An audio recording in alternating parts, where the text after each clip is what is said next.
Bonjour à tous et bienvenue dans une nouvelle édition de votre JT. Cette semaine, nous vous présentons la marque Juste à quelques jours de son lancement. Bon JT!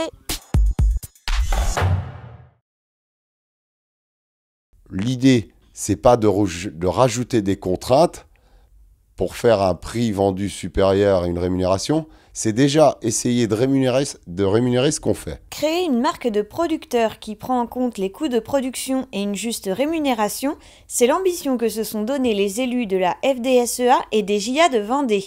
La marque Juste fera son entrée dans les rayons des magasins U le 30 juin. C'est ramener de la valeur à un coût de production. Et je vais faire un lien avec les états généraux de l'alimentation, parce que c'est quand même dans les tuyaux, c'est dans l'air du temps.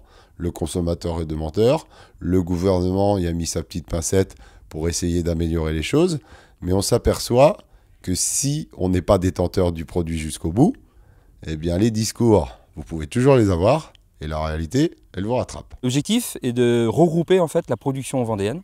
Donc que ce soit la production, donc là on a le lait, que ce soit de la production de viande et de la production végétale, ça peut être du miel, ça peut être de l'huile, ça peut être voilà.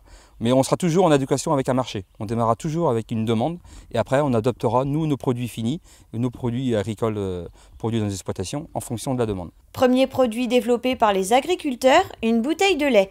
Vendue 98 centimes, elle rémunérera les producteurs à hauteur de 450 € les 1000 litres. Dans l'idée, la marque, ce n'était pas de faire du lait en plus, c'était de pouvoir, par rapport à un volume existant, s'arranger avec des entreprises, pouvoir leur dire à un moment donné, cette exploitation a 1 million de litres de lait, est-ce que vous pouvez nous rendre disponible, admettons, 200 000 pour la marque et vous du coup, gardez 800 000 pour votre entreprise. On a réussi à finaliser des choses avec 2 prestataires, la Côte d'Herbauge, et les autres collectés seront des gens de Terra Lacta. Une grande valeur qu'on aura dans notre bouteille de lait qui n'existe pas, ou encore aujourd'hui, c'est qu'on connaîtra les producteurs qui sont dans la bouteille de lait.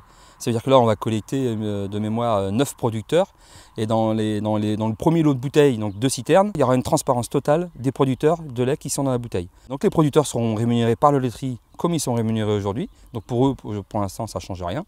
Et ensuite, la valeur de la bouteille va revenir à la SAS, et c'est nous, là, dans la SAS, qui sera constitué des producteurs engagés dans la marque, qui après redistribuera la valeur à tous ces producteurs, qu'ils soient collectés ou non collectés. Donc aujourd'hui, la marque donc, elle va développer dans la grande surface donc, avec les magasins U, et en parallèle, pour la rentrée de septembre, on travaille aussi sur la restauration hors domicile, où là aujourd'hui il y a vraiment un enjeu. En ayant contacté des personnes qui travaillent sur les marchés publics, ils sont en demande de traçabilité d'origine des produits, et nous là on est complètement dans la démarche. Donc c'est une marque qui correspondra complètement au marché des collectivités, avoir des produits vendéens dans nos cantines vendéennes. Le premier grand rendez-vous avec les consommateurs aura lieu sur le Fan Park du Tour de France à La Roche-sur-Yon du 5 au 8 juillet. Les adhérents de la FDSEA 85 et de JA sont conviés à une soirée de présentation de la démarche mercredi 27 juin à Mareuil-sur-Lay. Lundi 18 juin a eu lieu le conseil d'administration de la FDSEA décentralisé à la MFR de Vouvant. La défense du revenu a été au cœur des discussions, avec notamment les suites des blocages de raffineries. Les administrateurs ont également travaillé sur le projet à proposer pour la prochaine mandature 2018-2024 à la Chambre d'agriculture. Mardi 12 juin se tenait à Paris la 2e édition de l'événement La Ferme Digital Day. Plus d'une centaine de start-up agricoles étaient au rendez-vous. Infagri 85, qui réalise chaque semaine votre JT, était sur les lieux pour présenter Agri Startup Summit et intégrer le groupe des amis de la ferme digitale. Pourquoi c'est important d'être là? C'est pour que les startups puissent venir partager, échanger avec nous et créer du lien et faire de l'innovation pour les agriculteurs, et pour l'agriculture mondiale. Mon souci, et ça a été rappelé au niveau de la salle, c'est qu'il n'y a pas assez d'agriculteurs. Et l'innovation, on va avoir besoin d'agriculteurs parce que l'innovation ne se fera pas sans eux. Le congrès national du Herdbook charolais se tiendra vendredi 29 et samedi 30 juin à Saint-Jean-de-Mont. Informations pratiques sur le site charolaise.fr.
Votre JT est terminé, merci à tous de nous avoir suivis et on se retrouve la semaine prochaine.